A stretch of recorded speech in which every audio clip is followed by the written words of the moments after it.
தேவகதையார் விஜய்க்கு வந்து எஸ்எட் பிரிவு பாதுகாப்பு வழங்கணும்னு பரிந்துரை பண்ணியிருக்காங்க சிஆர்பிஎஃப்.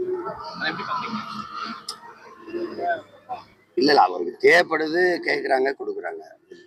அதுல போய் இப்போ எனக்கு தேவையில்லை, அதனால நான் கேட்கறது இல்லை. கேட்டாலும் அவங்க தரவும் மாட்டாங்க நம்மளுக்குலாம். பாதுகாப்பு வந்து கரூர் சம்பவம் தான் காரணமா கரூர்ல அவருக்கு ஒன்றும் பாதிப்பு இல்லை, மக்களுக்கு தான் பாதிப்பு. இல்ல முதல்லயே அவருக்கு பாதுகாப்பு கொடுத்தா இருந்தாங்க, அண்ணாமலைக்கு, தம்பி விஜய்க்கு எல்லாம் கொடுத்தா இருந்தாங்க. அது அவங்களுக்கு தேவைப்படுது, பாதுகாப்பு தேவைன்னு விரும்புறாங்க, கேட்டு வாங்கிக்கிறாங்க. அதுல ஒன்றும் பெரிய செய்தி ஒன்று இருக்கு. நேற்று நீதிமன்றம் பல விஷயங்கள் அதுல சொல்லியிருக்கு. கரூர் சம்பவம் விஷயம் தொடர்பா என்ன சொல்றீங்க? நிறைய அறிவுறுத்தல் பட்டிருக்கு. நீங்க வந்து ஏன் காவல்துறை இதா இருக்கீங்க, இன்னும் யார் மீது நடவடிக்கை எடுக்க தயங்குறீங்களா? இந்த மாதிரியான விஷயங்கள் நீதிமன்றம் வந்து அறிவுறுத்திருக்கு.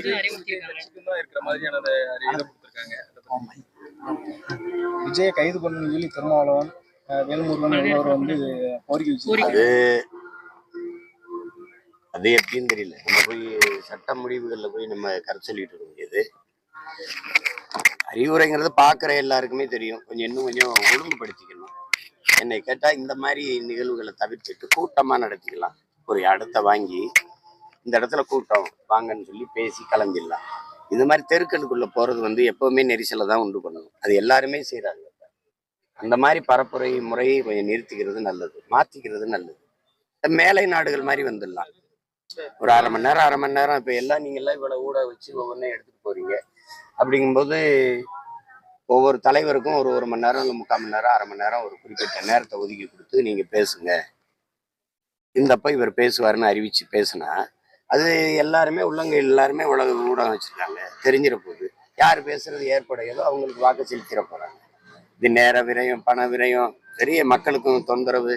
அந்த முறை மற்ற மேலை நாடுகள் மாதிரி நம்ம கொண்டு வந்துடுறது நல்லது. ஒரு சில தலைவர்கள் வந்து தொடர்ந்து விஜய்க்கு எதிர்ப்பு தெரிவிச்ச நிலையில இன்னும் நிறைய பேர் வந்து அவருக்கு ஆதரவு தெரிவிக்கிறாங்க. குறிப்பா எச் ராஜா மூத்த தலைவர் வந்து இவனால எதிர்ப்பு தெரிவிச்சுட்டு இருந்தாரு. ஆனா இப்போ வந்து நான் விஜய் என்ன தப்பு பண்ணாரு, நான் அவர் கூட நிப்பேன்னு சொல்லியிருக்காரு. அதை பத்தி என்ன நினைக்கிறீங்க? அது அவர் மட்டும் இல்ல, அது பாரதிய ஜனதாவே அந்த நிலைப்பாடு எடுத்தானே இருக்குது. நீங்க பாத்தீங்க, அங்கிருந்து வந்து கண்காணிப்பு குழுவில் எம்மாலினி, அந்த அனுராக் தாகூர் அவங்க எல்லாம் வந்து ஆதரவா தான் சொல்றாங்க. அந்த கட்சி அப்படி முடிவெடுக்குது, அந்த கட்சி முடிவெடுக்குது. இப்போ அதுல வந்து அடிப்படையை புரிஞ்சுக்கணும். இப்ப நான் இங்க வந்ததுனால இந்த நிகழ்வு, இப்ப நான் வந்ததுனால கூட்டம், தம்பி விஜய் கரூருக்கு வர்றதுனாலதான் அந்த கூட்டம். அப்ப அவர் வரவுதான் அதுக்கு முக்கிய காரணம். அப்படிங்கும்போது அதுக்கு பொறுப்பேற்று நான் வருந்துறேன் அப்படின்னா அது முற்று பெற்றுது. அது இல்ல பழிய நீங்க அரசு ஏற்கணும், நீங்களே ஏற்கணும், காவல்துறையே ஏற்கணும் போது, அப்ப எனக்கு எந்த சம்பந்தம் இல்லைன்னு வரும்போது அது சிக்கல் வரும். 2 பேருக்கும் பொறுப்பு இருக்கு. அதை பொறுப்பா நடந்திருக்கணும். நம்ம தவற விட்டுட்டோம், அதனால பல உயிர்களை நம்ம இழந்துட்டோங்கிறது ஒரு வருத்தம் வரும்போது அது வந்து சரி, விரும்பத்தகாத ஒரு நிகழ்வு நிகழ்ந்துருச்சு, இனி வரும் காலங்கள்ல கவனமா இருக்கணுங்கிறது சரியா இருக்கும். அது மாறி ஒருத்தர் பழி போட்டுக்கிட்டு இவர் தான் காரணம், அவர் தான் காரணம்னு இருக்கிறது தூரம் இருந்து பாக்குற நமக்கு ரொம்ப வேதனையா இருக்கு.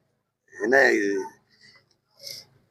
அது அந்த உயிரிழப்பை விட கொடுமையா இருக்கு இந்த செய்திகளை பார்க்கும்போது. பிஜேபி அவரை எப்படியாவது கூட்டணிக்கு கொண்டு வர்றதுக்கு முயற்சிக்குது, அதாவது பேசுது. அதிமுகவுமே ஆதரவா தான் சொல்றாங்க. அதிமுக அதான் ஒரே கூட்டணியில தானே இருக்காங்க. நீங்களுமே ஸ்டார்டிங்ல வந்து என் தம்பி வந்து அந்த துணை முதலமைச்சராக ஆக்குவேன் அப்படிலாம் நீங்களுமே ஸ்டார்டிங்ல பேசுனீங்க. அடுத்த கட்ட அவருடைய நிலைப்பாடுகள் மாறும்போது அவர் வரும்போது அவர் எடுத்து வைக்கிற கொள்கைகள்ல நமக்கு நிறைய முரண் வந்துருது. மாநாடு வரைக்கும் நம்ம வாழ்த்திய செய்திதான் போட்டேன். அவர் வரும்போது மறுபடியும் அதே திராவிட சித்தாந்தம் அதை எடுத்துக்கிட்டு, அப்புறம் அதுல ரொம்ப கொடுமையானது தமிழ் தேசியமும் திராவிடமும் தமிழ் தேசியமும் ஒண்ணுட்டாங்க.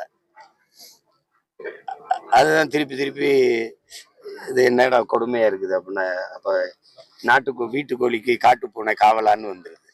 எதிரெதிர் சித்தாந்தம் கொண்டது அது இந்தியம் திராவிடம். அதுல இருந்து நேர் எதிரான கோட்பாடை கொண்டது தமிழ் தேசிய அந்த அரசியல் கோட்பாடு. அது ரெண்டும் ஒன்னாகும்னு சொல்ல முடியாது.